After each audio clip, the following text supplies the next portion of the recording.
Hi, welcome to another episode of the Before You Buy series. Today we're going to take a look at Marathon, the new live service shooter from Bungie. And right from the start, it's important to say that this video is mainly about first impressions.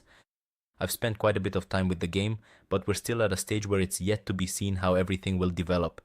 We don't know how the meta will work, how the community will respond, or what Bungie will change over time. With live service games, things can change pretty quickly, so take this more as a look at how the game feels right now at the beginning. Honestly, even though it's pretty popular to criticize this game right now, I actually had quite a bit of fun with it. That doesn't mean it's perfect. Not at all. It has its flaws, it has its quirks, and it's definitely not a game for everyone, but at the same time, it has something that can keep you playing at least for a while.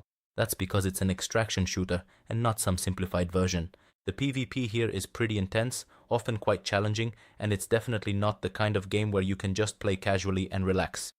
If you don't like this style of game, it's quite likely that Marathon won't win you over.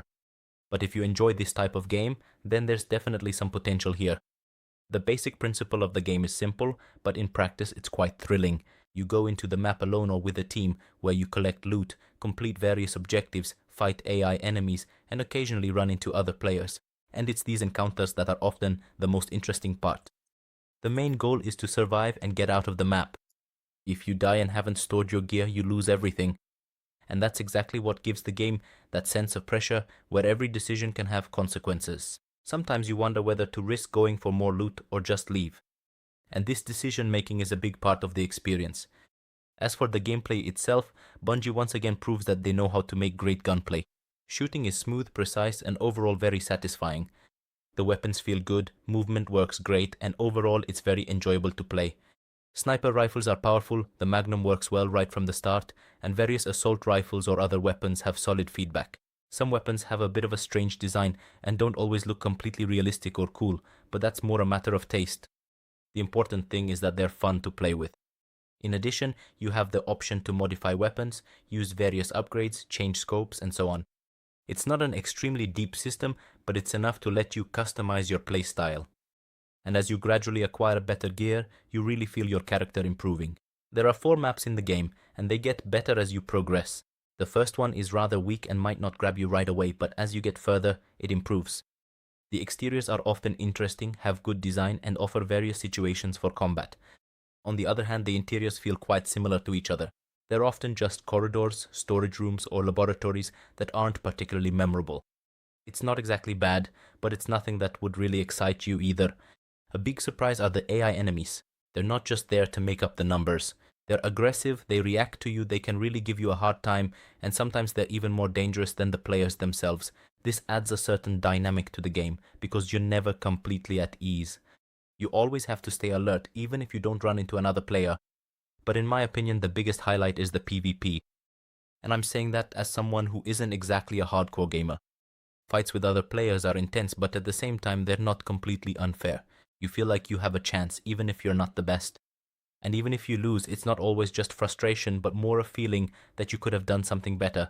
The abilities of the characters play a big role. You can become invisible, use shields, mark enemies, or help your team in other ways.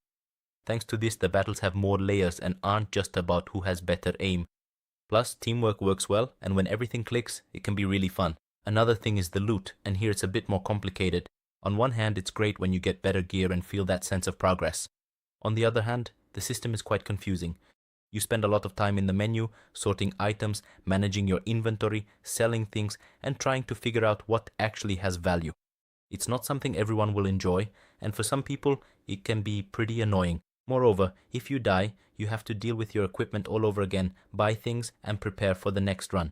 Some people like this, while for others it can be a hindrance. It's simply part of this type of game. Visually, the game has its own style. It's a kind of cyberpunk sci-fi mix that sometimes looks really good, but other times it's a bit too overdone. Especially in the menus, there's a lot of information, text, and effects, which can sometimes make things confusing. On the other hand, the game has its own identity and definitely doesn't feel generic. An important part is progression and factions. You complete contracts for different groups, earn rewards, and gradually unlock new things. This system works quite well and gives the game some long-term purpose. You feel like you're making progress and have a reason to keep playing.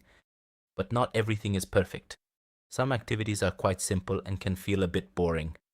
Sometimes you're just completing tasks without much action, and these parts aren't as fun as the PvP or the intense moments. Overall, Marathon has a solid foundation. The gunplay is excellent, PvP works well, and progression makes sense. At the same time though, it's a game that won't be for everyone, and it's still uncertain how long it will keep players engaged. With live service games, this only becomes clear over time. For me, the first impressions are mostly positive, but with some reservations. There's potential, but also quite a few things that could still change. But now, I'm mainly interested in your opinion. Write down in the comments whether this interests you, or if it didn't catch your attention at all. And if you want more episodes of the Before You Buy series, don't forget to subscribe. See you in the next video.